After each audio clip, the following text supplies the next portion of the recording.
मैं बता रहा था, एक बार हमारे एक पंडित जी का ब्याह होने वाला था, तो उन पंडित जी ने मुझसे कहा महाराज जी मैं ब्याह करूं कि नहीं।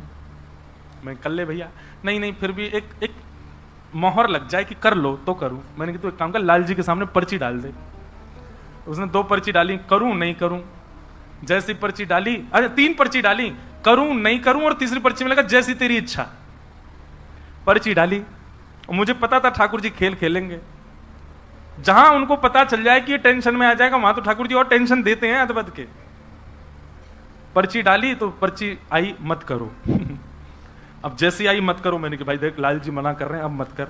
अब पहले तो मुझे बताया नहीं, बाद में बोलते हैं पर घर वालों ने तो पक्की कर दी। मैंने कहा तो फिर तेने पर्ची क्यों डाली? मैंने अब तो तू बीच में फंस गया, घर वाले वहां पक्की करे या यहाँ ठाकुर जी मना कर रहे हैं, अब क्या करेगा? मैंने कहा एक काम करो, एक बार और पर्ची डालो। दूसरी पर्ची डाली, दोबारा पर्ची डाली, तो अब की बार आया कर लो। अब और बेचारे टेंशन में, अब क्या करूं महाराज जी, अब तो ये कह रहे हैं पहले तो कहीं नहीं करो, अब कह रहे हैं कर लो।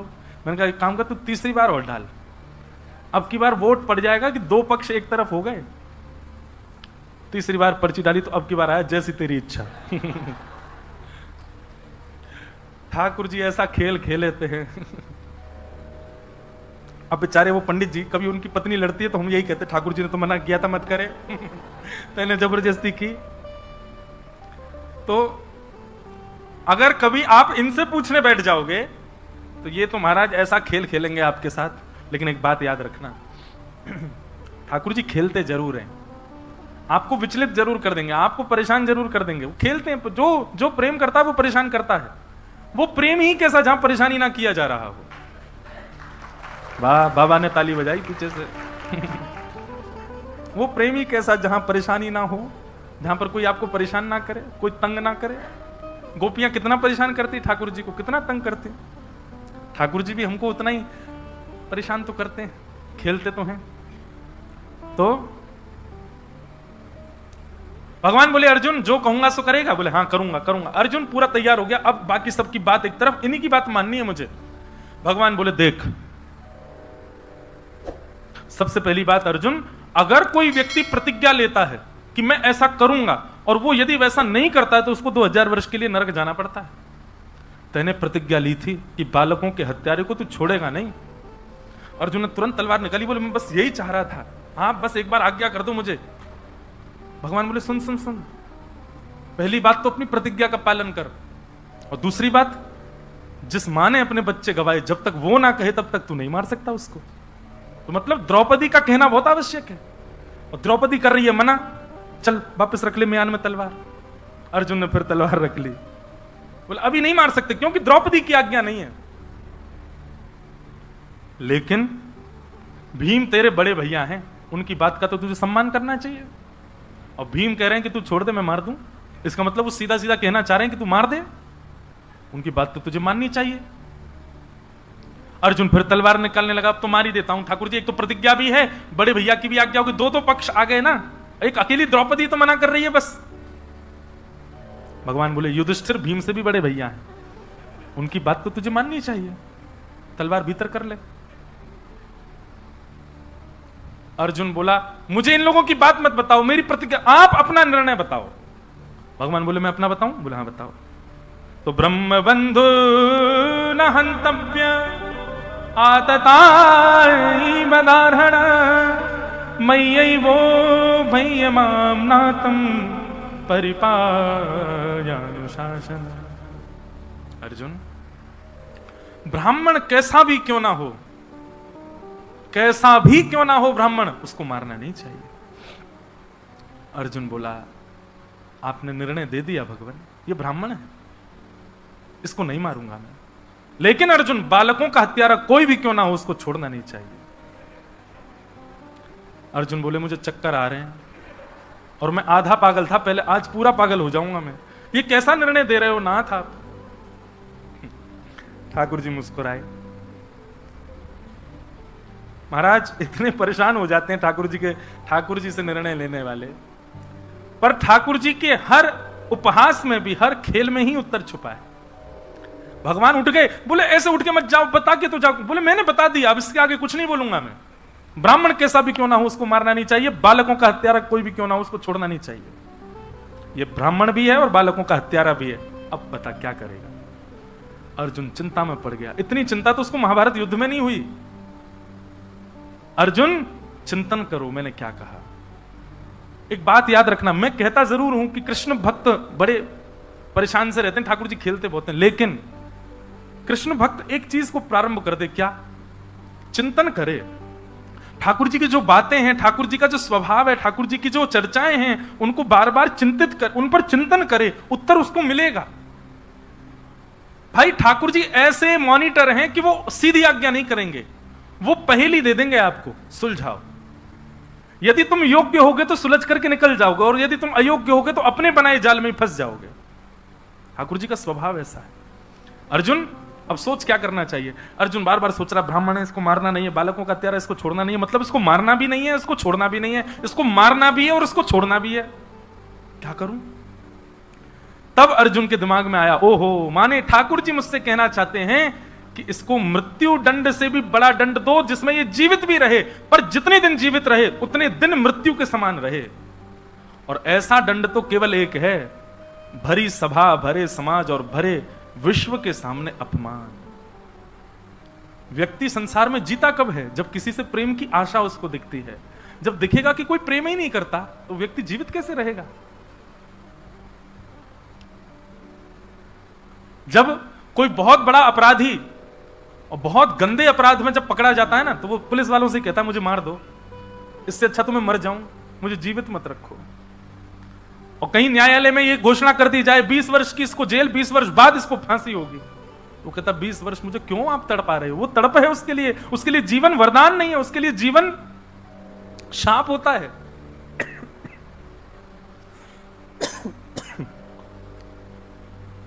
अश्वत्थामा ने छोटे छोटे बालकों को मारा है, कुमार बालकों को मारा है, भरी सभा को उपस्थित कर लिया, चारों तरफ लाखों लोग खड़े हैं, और बीच रंग मैदान में खड़े होकर के अर्जुन ने उसकी आधी मूंछ काट दी, आधी दाढ़ी काट दी, आधे केश मोड़ दिए, और ब्राह्मणों की सबसे बड़ी पहचान उनकी शिखा का छेदन कर दिया। और ब्राह्मण के मस्तिष्क में ब्रह्म तेज की मणि होती है, उस मणि को निकाल लिया और धक्के मार करके बाहर निकाल दिया। लोग पत्थर फेंकने लगे अश्वत्थामा के ऊपर। अश्वत्थामा को देखते हैं लोग तो फिर उस स्थान की ओर नहीं देखते हैं, उस दिशा की ओर नहीं मुंह करके बैठते हैं जहां अश्वत्थामा खड़ा है। ऐसा अश्वत्थामा का जीवन हो गया। रोता रहता है बस, मैंने क्या कर दिया ये। भगवान बोले यही इसके लिए दंड है। आज भी अश्वत्थामा जीवित है, चिरंजीवी है, और आज भी रुदन करता है। अगर किसी को पता चल जाए कि अश्वत्थामा घूम रहा है, लोग बाग घर बंद कर लेंगे, द्वार बंद कर लेंगे, खिड़कियां बंद कर लेंगे अपनी। अश्वत्थामा, भगवान ने उसको ऐसा दंड दिलवाया अर्जुन से कि अब ये जीवित रहेगा, मृत्यु की पुकार करेगा, मृत्यु की कामना करेगा, पर इसको मृत्यु मिलेगी नहीं। भगवान ने अश्वत्थामा को धक्के देकर के बाहर निकलवाया। ठाकुर जी ने कहा भैया देखो अब सब व्यवस्थित हो गया, द्रौपदी के साथ में कष्ट जरूर हुआ है, पर जो होनी है उसको तो कोई नहीं टाल सकता। अब तुम लोग व्यवस्थित हो जाओ समस्त पांडवों, अब मैं द्वारिका जा रहा हूं, अब लीला पूर्ण हुई, अब मुझे द्वारिका जाना चाहिए, तुम लोगों का सब व्यवस्थित होगा, महाभारत युद्ध जीत गए, चलो इंद्रप्रस्थ को संभालो, मैं जाता हूं। भगवान रथ पर आरूढ़ हुए और जैसे ही निकलने लगे, तुरंत अश्वत्थामा जो कि बदले की आग में जल रहा था, उसने विचार किया कि इन पांडवों से कैसे बदला लूं मैं। तभी अश्वत्थामा को याद आया कि महाभारत युद्ध में अर्जुन का पुत्र अभिमन्यु जब मारा गया था चक्रव्यूह के अंदर, तब किसी ने ऐसा कहा था, अरे राम राम, बेचारा अपने होने वाले पुत्र का मुख भी नहीं देख पाया। इसका मतलब अभिमन्यु की पत्नी अभी गर्भवती है। पांडवों के वंश में कोई इनका वंशधर नहीं बचा, एकमात्र वंशधर है जो कि अभी गर्भ में है, वो जन्म लेगा तब इनका वंश आगे बढ़ेगा। अगर मैंने उस बालक को गर्भ में ही मार दिया तो इनका वंश यहीं खत्म हो जाएगा और पांडवों का वंश आगे नहीं चल पाएगा। और अश्वत्थामा ने उत्तरा के गर्भस्थ शिशु को मारने के लिए ब्रह्मास्त्र अभिमंत्रित करते हुए आकाश में छोड़ दिया। जैसे ही ब्रह्मास्त्र उत्तरा को मारने के लिए जाने लगा, वही समय था ठाकुर जी रथ में बैठकर के द्वारिका निकल रहे थे। और जैसे ही उत्तरा ने देखा ब्रह्मास्त्र आ रहा है, दोनों भुजाएं उठा करके ठाकुर जी की ओर दौड़ी है कि पाहि पाहि महायोगिन देव देव जगत्पते नान्यम तद्भयम पश्ये यत्र मृत्यु परस्पर।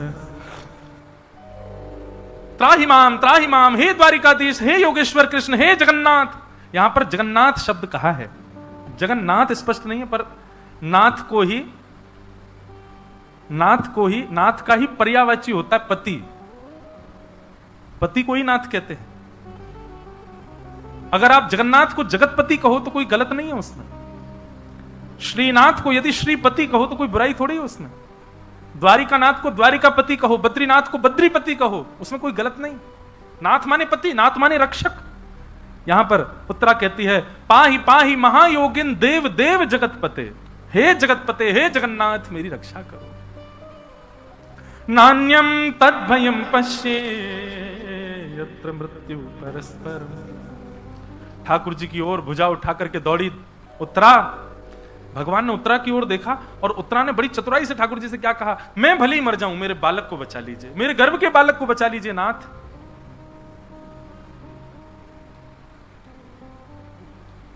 ठाकुर जी एक रूप से तो बाहर खड़े हैं, उत्तरा की बातें सुन रहे हैं, पर इतने में ही ठाकुर जी ने अदृश्य अंगुष्ठ मात्र रूप धारण किया और नासिका से होकर उसके गर्भ में प्रवेश कर गए। अपनी चक्रा नाम की गदा को ठाकुर जी ने आकाश में इतनी द्रुत गति से घुमाया कि आकाश में ब्रह्मास्त्र नष्ट हो गया और उत्तरा के बालक की रक्षा हो गई। ठाकुर जी ने उसके बालक को बचा लिया। हमारे पूज्य पिताजी महाराज के गुरुदेव अनंत श्री विभूषित श्री रामानुज प्रपन्नाचार्य गुरु जी यहां पर एक तर्क देते हैं। कहते हैं, भगवान कितनी सारी माताएं अपने बालकों को गर्भ से बाहर धारण नहीं कर पाती, बालक गर्भ में नष्ट हो जाता है। सबके बालक जन्म नहीं ले पाते। ठाकुर जी सबके बालकों की रक्षा क्यों नहीं करते, उत्तरा के बालक की रक्षा क्यों की? तब हमारे पूज्य गुरुदेव भगवान एक भाव कहते हैं, ठाकुर जी ने निश्चित ही परीक्षित में उस बालक में एक गुण देखा था। और वो गुण क्या था? बोले ठाकुर जी को यह पता था कि ये बालक कालांतर में चल करके मेरी कथा का श्रोता बनेगा। ये कालांतर में इसी बालक के कारण श्रीमद् भागवत की कथा होगी और इसी बालक के कारण ये भागवत की कथा ना जाने कितने वैष्णव, कितने करोड़ों लोगों का उद्धार करेगी। इसलिए इस बालक का जीवित रहता अति अनिवार्य है। मतलब हमारे गुरुदेव भगवान तो ये भी कहते हैं कि हम आप सब लोग आज जीवित अवस्था में हैं। सबके जीवित होने की अवस्था का कारण कुछ ना कुछ है। कोई संसार की सुंदरता के लिए आया है पृथ्वी पर, वो संसार को सजाने के लिए आया, इसलिए वो व्यापार आदि में ही लगा रहता है, उसको भक्ति से कोई मतलब नहीं। कोई संसार के चक्र को चलाने के लिए धरती पर आया है, कोई केवल दूसरों को कष्ट देने के लिए आया है, कोई केवल जन्म इसीलिए लिया उसने कि वो सबको कष्ट दे सके, कोई सबको सुख देने के लिए आया है, कोई सबको पथ भ्रमित करने के लिए आया और कोई सबको पथ दिखाने के लिए आया है। पर मैं और आप और यहां बैठे हम सबकी रक्षा आज प्रमाणित होती है कि इसलिए हमारा जन्म हुआ है, क्योंकि ठाकुर जी को पता था ये कालांतर में कभी मेरी कथा सुनेंगे, इनके जीवन में कभी कथा आएगी। हमारा प्रादुर्भाव तो इसीलिए पृथ्वी पर हुआ कि हम कथा को आश्रय दे सके, हम कथा के आश्रित हो सके। बंधुओं, कभी भी इन विषयों से विचलित नहीं होना है। देखो, सबके जीवन में कोई ना कोई कष्ट आता ही है। बिना कष्ट के संसार में कोई अगर रह रहा है तो वो समझ लेना रोबोट होगा, वो इंसान नहीं है। बिना कष्ट के वही रह सकता है। रोटी मत दो तो भी जिंदा रह लेगा वो, तो उसको बुरा बोल दो बेचारे को बुरा ही नहीं लगेगा। मानव है तो कष्ट तो जीवन में आएगा। पर कई परिवारों में ऐसा कष्ट भी आ जाता है कि एक उम्मीद जागती है सबके हृदय में कि अब एक नवीन बालक घर में आएगा, पर किसी कारणवश वो बालक नहीं आ पाता। उस समय विचलित नहीं होना है। विचलन तो होती है, पीड़ा तो होती है, पर संभवतः आपका ही कोई प्रारब्ध था जिसके कारण उतने दिन का सुख और कष्ट आपको मिलना था, इसीलिए वो हुआ। इसलिए उससे विचलित मत हो।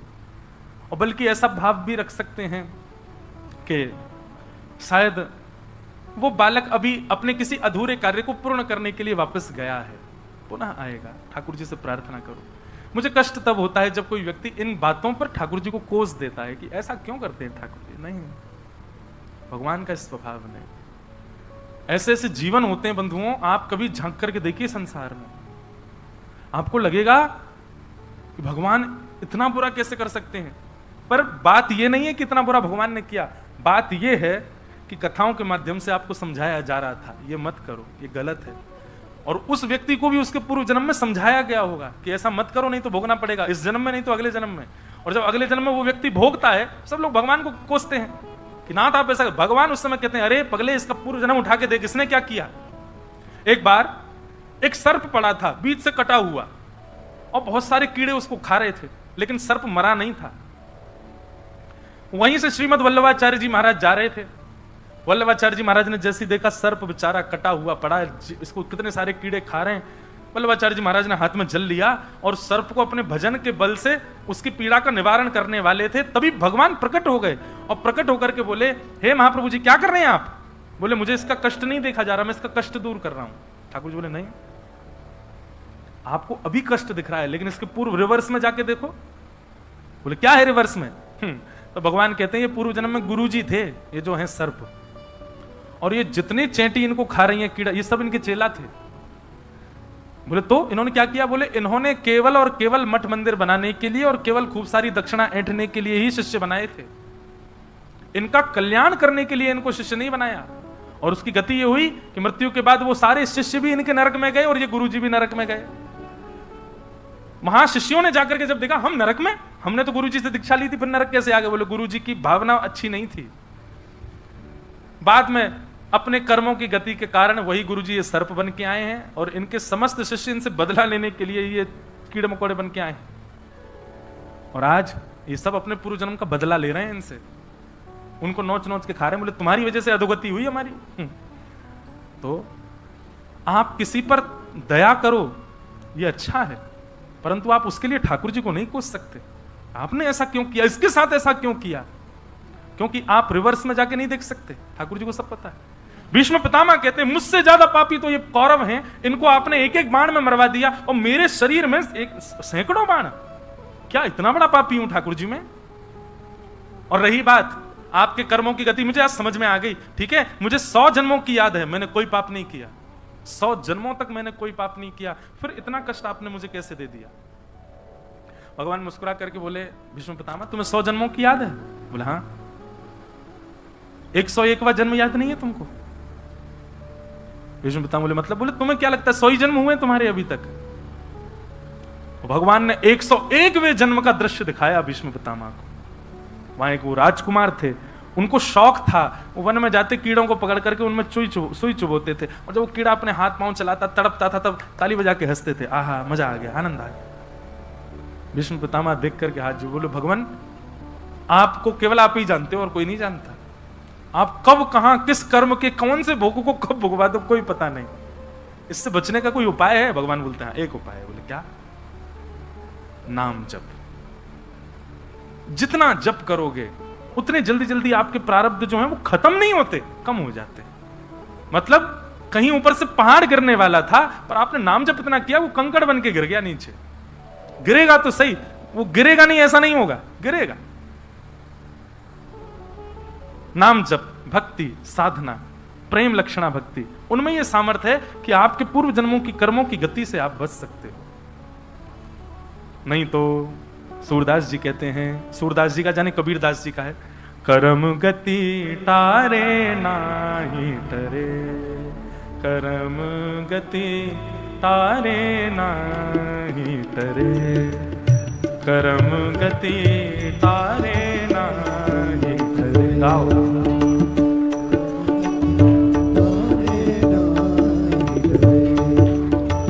कर्म गति तारे नाही टरे।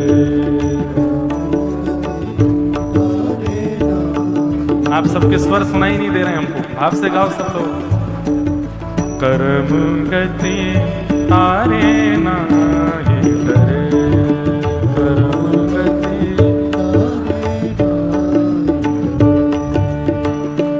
हे मुनि वशिष्ठ से पंडित ज्ञानी, मुनि वशिष्ठ से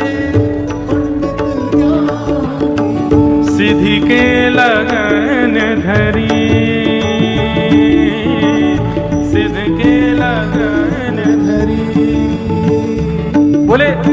वशिष्ठ मुनि जैसा ज्ञानी नहीं दुनिया में कोई। उन्होंने सीता जी की और राम जी की लगन जब पढ़ी तो कहा भाई इससे बढ़िया तो कोई लगन ही नहीं हो सकती। पर हुआ क्या? सीता हरण मरण दशानन, सीता हरण मरण दशानन, वन में विपत्ति परे।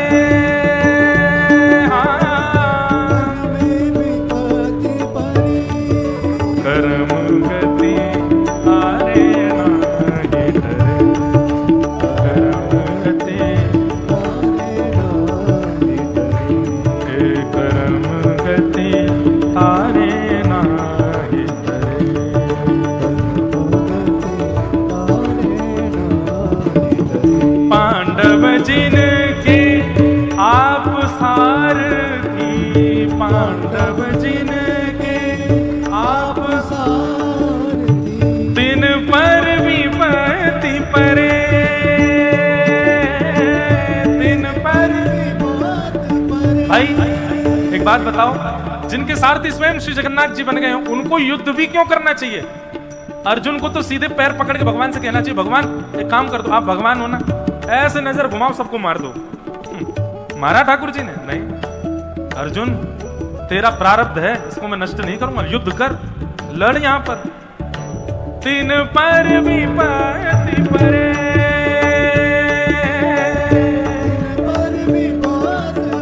पांडव जिनके आप सारथी, पांडव जिनके आप सारथी, दिन पर विपत्ति परे, पर विपत्ति परे।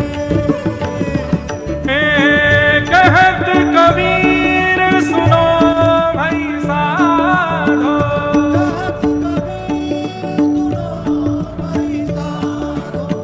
कहत कबीर सुनो भाई साधो,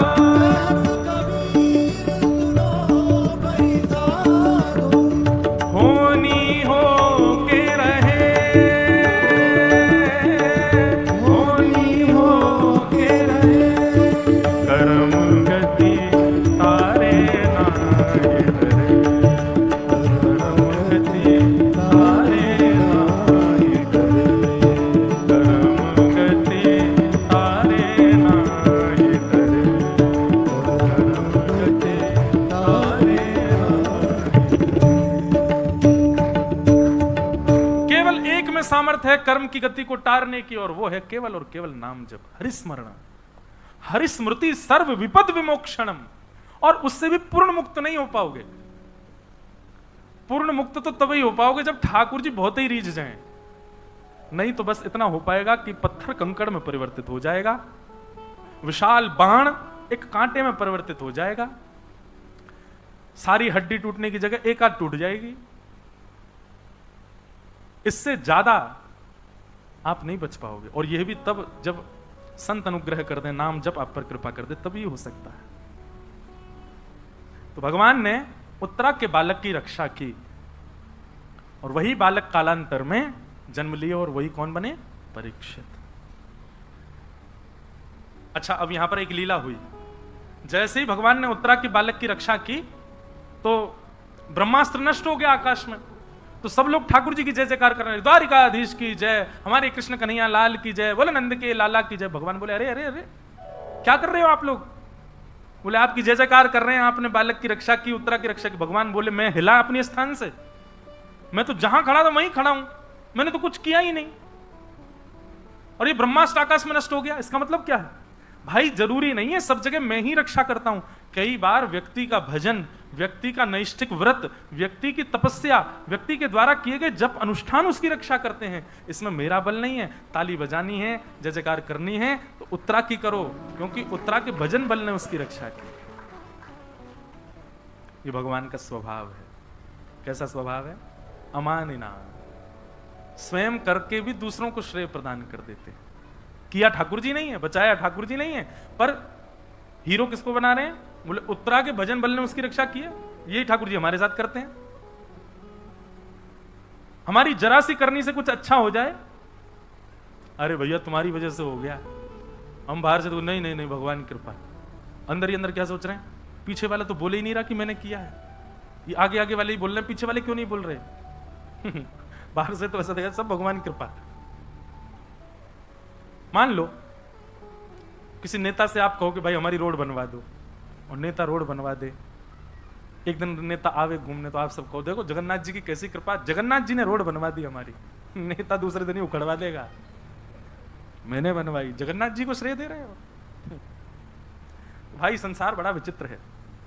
पत्नी अच्छा भोजन बनाए, पति कहे आहा आज क्या सांबर बना है, ऐसा लग रहा है मानो साक्षात जगन्नाथ जी ही आकर के बना करके गए हों, साक्षात भगवान नहीं बनाया, तुम्हारे हाथ में तो स्वाद नहीं इतना, ये तो जगन्नाथ जी की कृपा से बना है। रूठ जाएगी, अगले दिन अच्छा बना भी होगा तो मिर्च ज्यादा डाल देगी, अब खा जगन्नाथ जी ने डाली मिर्च। हम लोग श्रेय के इतने लालची हो गए हैं कि हमको श्रेय चाहिए, हर बात पर श्रेय चाहिए, मैंने ऐसा किया। नहीं, ठाकुर जी से सीखो, सब करने के बाद भी दूसरों को श्रेय प्रदान करते। प्रेमी का स्वरूप कैसा होता है, आजकल लोग क्या क्या करते, सरप्राइज देते हैं। पर ये सरप्राइज नहीं, सरप्राइज उसको मानो कि वो व्यक्ति बेचारा भगवत नाम चला गया तब भी उसको नहीं पता चला कि आपने किया था, वो होता है सरप्राइज। जो ठाकुर जी करते हैं हमारे साथ, हमारी सब व्यवस्थाएं करना, हमारे लिए सब उपयोगी, हमारे लिए अनुकूलताएं बना देना, सब करते हैं ठाकुर जी, और हमको लगता है हमने किया। हम एक दिन में बंबई से आके जगन्नाथ दर्शन करके और यहां आकर के मैंने कथा कर ली, अब उसमें मैं सोच रहा हूं देखो ये मैंने किया, तो मैं एक ही दिन में कितना घूम घाम करके आया और आकर के व्यास मंच पे बैठ गया, ये मेरी सामर्थ्य नहीं थी, ठाकुर जी करवा रहे थे। आजकल के सरप्राइज कैसे होते हैं, उसको पहले नहीं पता चलता कि ये किसने किया, पर अंत में भेद पता चल जाता है, ओहो इसने किया था। वो सरप्राइज थोड़े, ठाकुर जी का है सरप्राइज। तो यहाँ करके कथा भी शुरू हो गई और हमको अभी भी ये लग रहा है कि हमने किया, हमने ही सब व्यवस्था ऐसी योजना बनाई, हम आ गए कथा शुरू कर दी। नहीं, ठाकुर जी करते हैं, और भेद ही रहने देते हैं ठाकुर जी, उसको खोलते नहीं। फिर हम ऐसा कभी नहीं कर सकते, कदापि नहीं कर सकते। करके देखना एक बार, अपने किसी प्रिय के लिए कुछ बहुत विशिष्ट करना, उसको पता ना चले कि आपने किया है, आपको नींद नहीं आएगी रात रात भर, भोजन पचा नहीं पाओगे अपना, आप बोलोगे इसको कैसे पता चलेगी मैंने किया है, इसको कोई तो बताओ ये मैंने किया था। बहुत विचित्र है हम लोग, ठाकुर जी का जैसा स्वभाव तो आ ही नहीं सकता। तो भैया एक वृंदावन के संत थे, कथा सुनो, देखो वैष्णवों के अंदर कैसे गुण आते, ठाकुर जी जैसे गुण आ जाते हैं वैष्णवों में।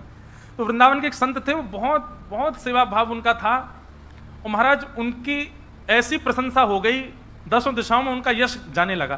तब फोन तो थे नहीं, टीवी तो था नहीं तब की बात, तो उनका यश पहुंचते पहुंचते पहुंचते चित्रकूट में एक संत को जाकर के पता चला कि वृंदावन में एक संत हैं और वो ऐसी सेवा करते हैं, संत सेवा करते हैं, वैष्णव सेवा करते हैं। तो चित्रकूट के महाराज जी ने मन बनाया कि मैं कभी वृंदावन जाऊंगा तो इन संत से जरूर मिलूंगा। वृंदावन गए, और वृंदावन जाते समय उन्होंने पता पूछा, बोले कहां रहते हैं, बोले केसी घाट पर रहते हैं महाराज जी। वो ठीक है, अब वो जाने लगे केसी घाट की ओर। तो केसी घाट थोड़ा ही दूर रह गया था, तो वहां एक महापुरुष खड़े थे, उनसे पूछ लिया, बोले महाराज जी वो एक अमुक नाम के संत रहते हैं वृंदावन, उनकी बड़ी प्रशंसा, चित्रकूट तक प्रशंसा सुनी हमने, हम उनका दर्शन करना चाहते हैं, आप कृपा करके हमको उनके पास ले चलो। तो महापुरुष बोले अच्छा उनके बारे में सुना आपने, बोले हाँ मैं भी वहीं जा रहा हूं, पर मुझे एक दो काम है, यदि आप मेरे संग ही चलो तो मैं एक दो काम है वो कर लूं, फिर चलें। बोले ये तो और अच्छा है, हमको भटकना नहीं पड़ेगा, आपके संगी चल देंगे। तो महापुरुष जो मिले थे वो उनको अपने पास ले आए और अपने पास लाके बोले हमने प्रसाद बनाया, ठाकुर जी का भोग लग गया है, आप भी पा लो। नहीं नहीं नहीं हमको भूख, अरे नहीं पा लीजिए ना, आप चित्रकूट से आए हैं, आप पाएंगे तो हमको सुख मिलेगा। नहीं नहीं नहीं हमको नहीं, अरे आपको हमारी सौगंध पा लो। उनको लगा बेचारा इतना प्रेम करता है तो पा लेते हैं, प्रसाद पा लिया, खूब बढ़िया रज रज के प्रसाद पवाया उनको महापुरुष ने। प्रसाद पा करके पेट भर गया, जल आदि पान करके महाराज आनंदित हो गए। बोले अब चलें, बोले बस चल रहे हैं, एक काम और रह गया है, एक व्यक्ति आना है हमसे मिलने के लिए, वो बस वो मिल जाए उसके बाद हम चलते हैं, तब तक आप क्या करोगे? बोले हम क्या करें बताओ। बोले आप एक काम करो, प्रसाद पर आप पौड़ जाओ, आप लेट जाओ, हम आपके थोड़े चरण दबा देते। अरे नहीं नहीं नहीं चरण नहीं, तो आपको हमारी सौगंध दबाने दो ना, चित्रकूट से आए हो आप। महाराज चरण दबाने लगे उनके, खूब सेवा करी, उनके सर की सर दबा में, कभी हाथ दबा में, कमर दबा में, खूब सेवा। घी गर्म करके ले आए, पैरों में मालिश करने। अरे भैया बस करो, इतना काहे को सेवा कर रहे हो? नहीं नहीं करने दो। इतने में एक महापुरुष और आ गए वहां पर। तो लेटे हुए चित्रकूट के महात्मा, उन्होंने पूछा महापुरुष ने, आप कहां से पता है? बोले हम चित्रकूट से आए हैं भैया। हम आए तो थे अमुक महापुरुष के दर्शन करने, पर ये रास्ते में हमको जे मिल गए, ये बोले कि हम आपको ले चलेंगे वहां पे। अब रुक गए, अभी भोजन भी पवा दिया, लिटा भी दिया, पैर भी दबा रहे हैं, बताओ। तो दूसरे महापुरुष जो है जोर से हंसने लगे, बोले आप जिन महापुरुष से मिलने आए हो ये वही हैं, इतनी देर से वही आपकी सेवा कर रहे हैं, आपको भोजन पवा दिया, लिटा दिया, पैर दबा दिए, ये सब वही कर रहे हैं। तो चित्रकूट के महापुरुष जो आए वो इतना रोए, नेत्रों से प्रेमाश्रु गिरने लगे। बोले ये वास्तव में महापुरुष है, पता ही नहीं लगने दिया कि ये वही हैं। ये गोपनीय, अपने यश के प्रति गोपनीयता रखना ये ठाकुर जी का गुण है। और यदि ये गुण हमारे अंदर आ जाए तो समझना वैष्णवता पुष्ट हो रही है।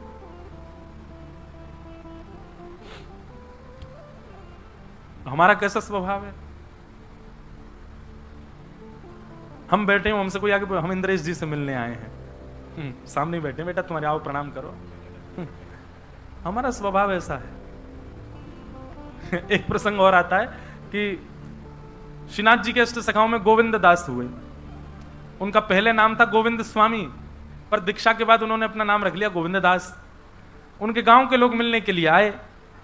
गोकुल में यमुना जी के तट पर बैठे थे गोविंद दास। उनके गांव के लोगों ने आकर के, अब बेचारे पहचान नहीं पाए, दाढ़ी वाड़ी भर गई, केस बड़े हो गए, आके उनसे ही पूछने लगे, अरे भैया हमारे गांव को एक छोरा यहाँ पे आया, वहां का नाम गोविंद स्वामी है, कहीं देखो। तो गोविंद दास जी बोले, अच्छा गोविंद स्वामी? बोले हाँ। कहाँ है भैया, बता दो, वहां से मिलने आए, वही के काम पे आए, वहां के पिता के मित्र हैं हम, हमारा लाला कहाँ है भैया? गोविंद स्वामी। गोविंद दास जी बोले, ओहो, तो 4 साल पहले पधार गए बेचारे, वो तो पधार गए, खत्म हो गए बेचारे, ठाकुर जी के पास चले गए। गांव के लोग बोले, पधार गए? बोले हाँ पधार गए, राम नाम सत्य हो गया उनका। गांव के लोग बड़े दुखी हो गए। बोले अच्छा, हमने सुनी है गोकुल में उनके गुरु जी गोसाई विठलनाथ जी रहते हैं। हाँ, बोले वो सामने विराज रहे हैं, आप उनके दर्शन कर लो। ये सब लोग रोते रोते गए। बोले बाबा तुम्हारो चेला हो, हमारे गांव को छोरा गोविंद स्वामी, बेचारो पधार गए हो, आपने गांव में कोई संदेश ही ना भिजवायो। गोसाई जी बोले कौन चेला? बोले गोविंद स्वामी। बोले गोविंद स्वामी कब पधारे? बोले अभी अभी एक व्यक्ति मिला, उसने कही गोविंद स्वामी तो पधार गए। बोले कौन मिला? उन्होंने दूर से देखा, वो गंगा जमुना जी किनारे बैठा, बड़ी दाढ़ी है उसके, वो वही। तो गोसाई जी इसके बोले वो गोविंद स्वामी तो हैं। उनको बुलाया, ये सुनो, ये तुम्हारे गांव के लोग आए, तुमने इनसे ऐसा क्यों कहा कि गोविंद स्वामी तो पधार गए?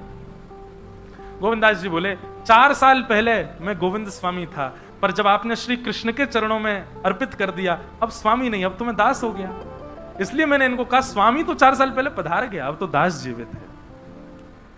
तो भाई ये वैष्णवों का स्वरूप होता है, वो गोपनीय रखते हैं अपने भाव को, अपने प्रभाव को, अपनी योग्यताओं को। जो इनका प्रदर्शन करता हो वो वैष्णव नहीं हो सकता। ठाकुर जी नहीं है प्रदर्शन में, वैष्णव कैसे प्रदर्शन का अधिकारी हो सकता है?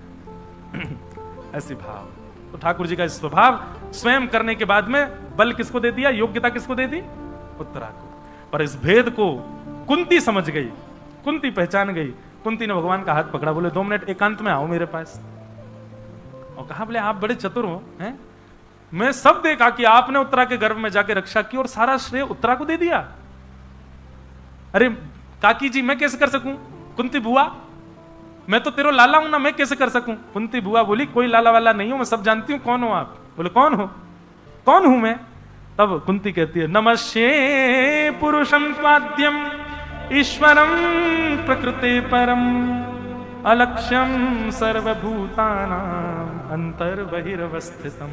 सबके अंदर निवास करने वाले, सबके बाहर पूरी सृष्टि का सृजन करने वाले आप साक्षात परमात्मा हो, मैं जानती हूं आपको। कुंती ने भगवान की स्तुति गाई और स्तुति गाते हुए अपने भावों को ठाकुर जी के चरणों में विनियोग किया।